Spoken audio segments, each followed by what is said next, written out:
नमस्कार, मी शिल्पास किचनमध्ये तुमचं मनापासून स्वागत आहे. तुम्ही बघू शकता, तुम्हाला मिक्सरमध्ये दिसत आहे.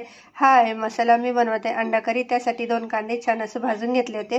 त्याच्यानंतर टाकला हिरवी मिरची, थोडीशी 1-2 मिरची टाकलेली, जास्त नाही टाकली. आणि त्याच्यानंतर कोथिंबीर, लसूण आणि अद्रक ह्याची पेस्ट आहे. मी इथं बनवते अंडा करी. त्यासाठी बघू शकता इथे मी 6 अंडे उकडून ठेवलेले आहेत. आता इथे घेतलेलं आहे कढईमध्ये टाकलेलं आहे तेल आणि हा आपला कांद्याचा मसाला आपल्याला याच्यात टाकायचा आहे. तुम्ही बघू शकता, त्याला छान असं आपल्याला परतायचं आहे. ते घेऊन घ्यायचं. त्याच्यानंतर आपल्याला याच्यामध्ये चांगलं हे राहिलेला मसाला पण आपल्याला याच्यात टाकायचा आहे. बघू शकता, आपल्याला याच्यामध्ये टाकायचं आहे लाल मिरची पावडर. हे 2 लाल मिरची पावडर चमचे आहे. तर हे याचं मिरची पावडर आहे, म्हणजे जास्त लाल नसते ही, फक्त कलर असतो याच्यामध्ये जादा. ही तिखी नसती, त्यासाठी ही एव्हरेस्टची लाल तिखट मिरची आहे. तुम्हाला तुमच्या हिशोबाने कमी जास्त तिखट करू शकता. अर्धा चमचा हळद, 1 चमचा धना.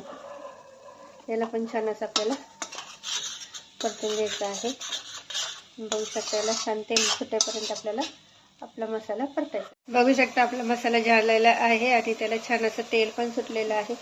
तुम्ही बघू शकता, इथे टाकायचा आहे मटन मसाला. हा ऑप्शनल आहे, तुम्हाला जर आवडलं तर टाका, नाही टाकलं तरीही चालतं. याला पण टाकायचं आहे.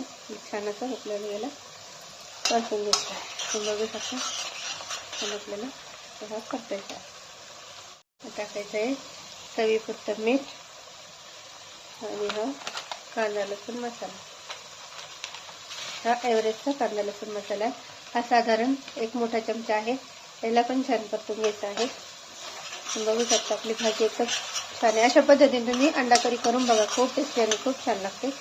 आता आपल्याला टाकायचे आपले हे अंडे. याला पण छान असं परतून घ्यायचं आहे. आता टाकायचं आपल्याला पाणी.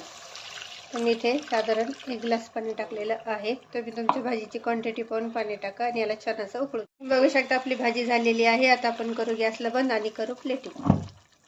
बघू शकता, आपली अंडा करी तयार आहे. मी घेतलेली आहे इथे सर्व शेंगडी, त्यात घेतले अंडे, वरून अजून थोडीशी कोथिंबीर. तर तुम्हाला ही माझी अंडा करी कशी वाटली नक्की कमेंट करून सांगा. शेअर करा, सबस्क्राईबर करा, शिल्पास किचनला लाईक करा.